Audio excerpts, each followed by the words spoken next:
So I guess one of the major questions that people out there may be asking is like, why do you want to set up an empire? Why did you ever want to set up an empire? This is weird. What is this thing about an empire that you're doing? So yeah, I was inspired partly by Socratic thinking. I had like the idea initially of setting up an empire anyway, um, back when I was 12, because I'd seen the original trilogy of Star Wars prior to that point, and I think I'd seen everything up to Attack of the Clones. And I think like Revenge of the Sith was the only one that wasn't out at that point. But I knew obviously Palpatine took over from watching the Ridge Tridge, and that the Republic fell, and that an empire ended up being established, and that then an empire fell, and then a new republic happened. And yeah, so yeah, drawing inspiration from that. But I mean, what I want as an empire is like not necessarily like Palpatine's empire, but then again, like I also do understand the rather salient point that the Republic, it was relatively easily corrupted by Palpatine. And I think this was one of the major points that Socrates was actually trying to get at in terms of democracy. That, yeah, democratic nations expose themselves rather readily and easily to corruption.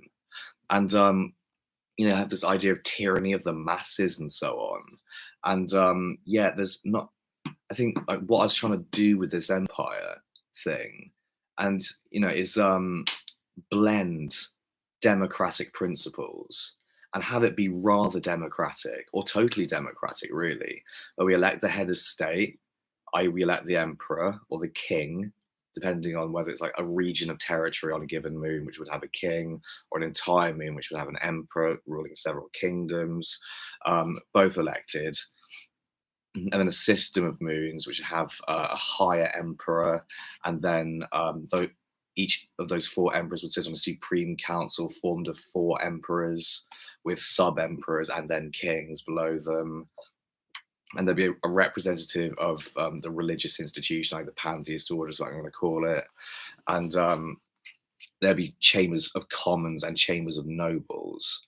And within the system, everyone over 25 gets nobility. They get noble rank and 100 acres of land, as what I think now is going to be like a portfolio of land within the four systems of the gas giants. So like they get probably an acre of Titan or something, maybe more.